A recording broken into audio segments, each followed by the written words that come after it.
मैनपुरी जनपद के करेल कस्बे में प्रयाग परिवार की ओर से स्थापित बचपन प्ले स्कूल का आज भव्य शुभारंभ कर दिया गया, जहां बदायूं से सपा सांसद आदित्य यादव और करेल के विधायक तेज प्रताप यादव ने संयुक्त रूप से फीता काटकर इस आधुनिक प्ले स्कूल का उद्घाटन किया और इसी के साथ क्षेत्र में शुरुआती शिक्षा को एक नए स्वरूप में आगे बढ़ाने की शुरुआत हो गई है।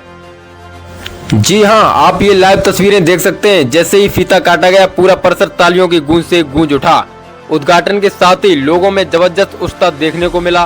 बड़ी संख्या में अभिभावक और स्थानीय लोग मौके पर पहुंचे।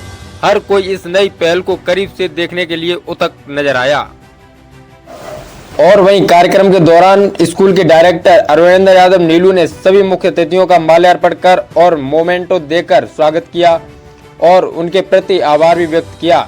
यह तस्वीरें साफ दिखा रही हैं कि कार्यक्रम को किस तरह भव्य तरीके से आयोजित किया गया।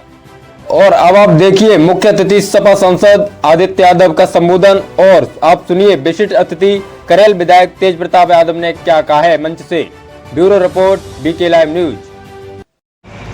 या फिर अन्य मंचासीन मुख्य अतिथि हो, हम सब आपके समक्ष यहाँ पर उपस्थित हैं। आदरणीय अरुणेंद्र यादव नीलू प्रधान जी और उनके समस्त परिवार का हम तहे दिल से धन्यवाद देते हैं। और उससे ज्यादा जो आज यहाँ उपस्थित हमारे सम्मानित आप सभी अतिथिगण हो, सुबेरे 9 बजे आप लोग आ गए और किन्हीं कारणों से मैं बदायूं में था कल और कार्यक्रम पे हम लोगों के रात 2 बजे तक चले। आदरणीय धर्मेंद्र यादव जी भी हमारे साथ में ही थे, तो समय तक कार्यक्रम चले, जिसकी वजह से आने में आज हमें विलम्ब हुआ। और हमारी वजह से तेज प्रताप जी भी यहीं पे ही बगल में थे, लेकिन वो भी इंतजार करते रहे मेरा। तो मेरा गर्मी भी थी, लेकिन उसके बावजूद आप सब यहाँ उपस्थित रहे। मैं आप सबका तहे दिल से धन्यवाद देता हूँ। साथ ही अभी पूर्व के सभी वक्ताओं ने जो बात कही, मैं अपने आप को इस बात से निश्चित जोड़ता हूँ कि हमारे समाज में जहाँ आगे बढ़ने के लिए, पीढ़ी को आगे बढ़ने के लिए, समाज को आगे बढ़ने के लिए शिक्षा एक अति महत्वपूर्ण से बन जाता है, वही हमको ये भी देखना चाहिए कि आज इस समाज को किधर मोड़ने का प्रयास किया जाता है। अभी मुझसे पूर्व में सासी खुद ही कह रहे थे कि शिक्षा एक जड़ की एक नींव की तरह होती है। बिल्कुल सही बात है, हम सभी लोग इस बात से मैं समझता हूँ सहमत होंगे। और सामने बैठे मुझसे ज्यादा कई अनुभवी बुद्धिजीवी शिक्षा के क्षेत्र से सभी जुड़े हुए लोगों को मैं देख सकता हूँ। तो निश्चित तौर पे ये जड़ है, लेकिन हमें ये भी तो जानना पड़ेगा और ये भी समझना पड़ेगा कि ये जड़ों को काटने का कौन समय समय पे प्रयास करता है। ये भी हमें आपको देखना पड़ेगा। शिक्षा निश्चित तौर पे हमारे आपके विकास के लिए, परिवार के पालन पोषण के लिए, आगे बढ़ने के लिए शिक्षा बहुत जरूरी है। कहीं काम करने जाएंगे तो शिक्षा की जरूरत है, शिक्षा के बिना कहीं काम कर ही नहीं सकते। लेकिन उसके साथ साथ आज सही गलत को नापने के लिए, आपने के लिए क्या सही है क्या गलत है, सरकार की कौन सी योजनाएं भली है कौन सी बुरी है, समाज में कौन से कृत्य सही है कौन से कृत्य गलत है, इसके लिए भी शिक्षा होना आज के समय पे मैं समझता हूँ सबसे जरूरी होता जा रहा है। और हमारी तो कुछ नसीबी हम कहेंगे, एक बचपन स्कूल अभी कुछ दिन पहले सैफई में खुला था, वो आदरणीय शिवपाल सिंह जी ने उसका उद्घाटन किया। और जो आपने करेल में खोला वो हमें और तेज प्रताप जी को उसका उद्घाटन करने का मौका मिला। तो ये हम लोगों की कुछ नसीबी है कि काम जो होंगे सो होंगे, लेकिन आने वाले समय में जब हम लोग हो आज ना हो, आगे कहीं हो, तब जो ये प्रांगण है, जो ये संस्थाएं हैं, इन्हीं से हमें आपको जोड़ के याद किया जाएगा। तो ये बहुत जरूरी है कि ये संस्थाओं का चलना, उनका जीवित रहना। और ये सारी बात मैं इसलिए कह रहा हूं क्योंकि हमने देखा कि मौजूदा प्रदेश की सरकार ने किस तरीके से प्रदेश के अंदर जो स्कूल्स थे उनको, स्कूलों को बंद करने का प्रयास किया। और आप कल्पना कर सकते हैं, सरकार जिसका काम शिक्षित करना, आगे बढ़ाना समाज को होता है, वो आपके क्षेत्रों में, प्रदेशों में स्कूलों को बंद करती है। और उसके बदले में गांव गांव आज ठेके खोलने का काम किया जा रहा है। हमें कहने में शर्म नहीं, क्योंकि तो जब सरकार को खोलने में शर्म नहीं आती तो हमें कहने में कहीं पे शर्म नहीं चाहिए। हम लोग तो इस क्षेत्र को देखते आते हैं, इस क्षेत्र में पहले ये स्थिति कभी नहीं हुआ करती थी। 2-4 लोग होते थे, वो घर में या दोस्त यारों में बैठ के अपने शाम को पी लिया करते थे। लेकिन आज ये ठेकों की वजह से गली गली गांव गांव ये स्थिति हो गई। हर घर में लोग शराब पीने लगे और हर घर में व्यक्ति जो है वो बर्बाद होता जा रहा है, परिवार बर्बाद होते जा रहे शराब की वजह से। तो ये हमें आपको रोकना पड़ेगा और ये रुकेगा भी शिक्षा से ही। आपने देखा अभी पूर्व में लोकसभा के अंदर कितना ढिंडोरा पीटा गया महिला आरक्षण बिल को लेकर, और अभी भी भारतीय जनता पार्टी वाले चिताए थे। हम लोगों ने जब उनका बिल को गिरा दिया, उसके बाद भी अब हर जिले के अंदर भारतीय जनता पार्टी के नेता प्रेस कॉन्फ्रेंस कर रहे हैं, प्रेस वार्ता कर रहे हैं, ये बताने के लिए हम लोगों ने उस बिल को रोका। लेकिन यहां भी शिक्षा इस बात में काम आती है कि अकेले एक आदित्य यादव या अकेले एक तेज प्रताप यादव कितने लोगों को बताएंगे कि ये क्या था। ये बात जब हमसे आप तक पहुंचेगी और आपसे आगे आने वाले 10 लोगों तक पहुंचेगी, तभी इस बात का विस्तार, उसकी सच्चाई जमीनी हकीकत तक पहुंच पाएगी। तो इस बिल को जहां पे महिला आरक्षण बताया जा रहा था, वहीं देश के सबसे बड़े जो ताकत है संविधान, उसकी ताकत को खत्म करना और हमारे प्रदेश और देश को काट पीट के छांट पीट करने का प्रयास इस बिल के माध्यम से किया जा रहा था और हमने उसको रोका।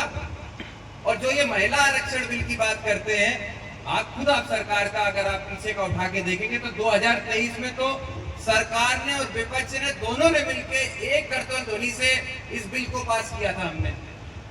तो जब उस समय बिल पास हो गया तो आज उसको लागू करने में आपको क्या दिक्कत उनकी ये थी कि वो ये जानते हैं कि उत्तर प्रदेश से लेके अन्य प्रदेशों में भारतीय जनता पार्टी की अब कली खुलती जा रही है।